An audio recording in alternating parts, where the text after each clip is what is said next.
me now and give me the sign of the fire. Eat it.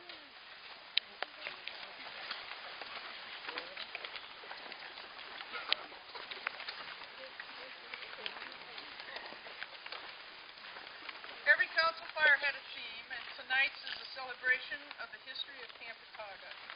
80 years of inviting girls, and now boys as well, to experience the adventures of learning and living outdoors.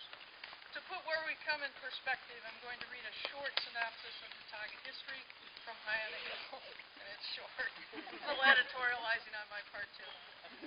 In the early 1920s, there was a touch of elegance to the beginnings of camping for campfire girls in Cedar Rapids. Having looked with envy for several years at the camping facilities for boys at Camp Wapsie Y, the pressure was on to provide at least something for the girls. In 1923, a group of 16 campfire girls enjoyed their first experience of roughing it. They camped at the Green Mansion in Stone City, the former residence of Senator Green, built of limestone from the Stone City quarry. A most elegant setting for a first camping experience. Camp Henneshaw, a campfire camp in Boone, Iowa, was the pride and envy of the state.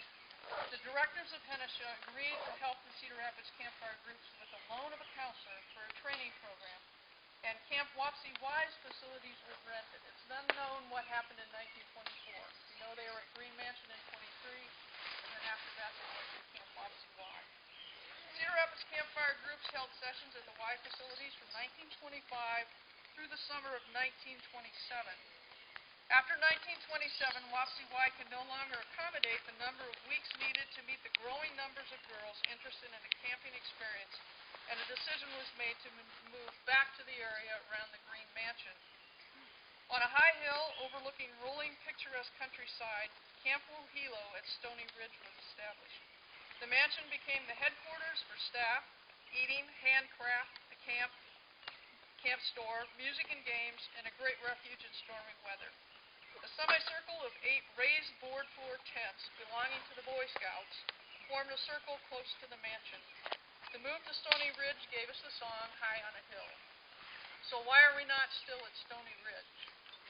After the summer of 1930, the Boy Scouts packed up their tents and left for Camp Wabi, their permanent facility.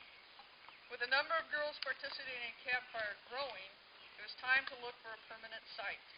In January 1931, with a $750 down payment, 55 wooded acres along the Wapsipican River were acquired, and Camp Hitaga became a reality. The total purchase price was $2,000, paid later through profits from rummy sales, donut sales, card parties, style shows, and gifts. I wish I'd been there. The first 6 summers, campers and counselors lived on Tent Hill, which is currently Shabanda, in 8 tents which held 70 campers who paid $8 per week. Activities centered in the lodge, which was completed just in time for camp to open. By 1938, there were 5 units: Apanita, Shabanda, Agatai, Matahi, and Tahitonatsa.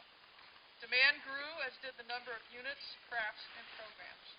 More land was acquired. We went from pit toilets to flush, swimming in the river to a pool, a stable with 2 riding rings, and adding the buildings that currently make up camp. In the boom years, more than 200 campers per week came through Hitaga's gates, wondering what this place with strange names and ceremonies was all about, and left anxiously awaiting the brochure for next summer. Council fires traditionally began with each craft head summarizing the week's activities and then recognizing those campers who earned honors and awards. We don't have honors to give out, but we do want to recognize each of the crafts. I think each of you should get an honor for coming. What will be read has a little bit of history plus personal memories. The personal comments were taken from previous reunion memory books, so it might sound familiar to some of you. We'll also sing 1 or 2 songs for each of the crafts. So we'll begin with handcraft.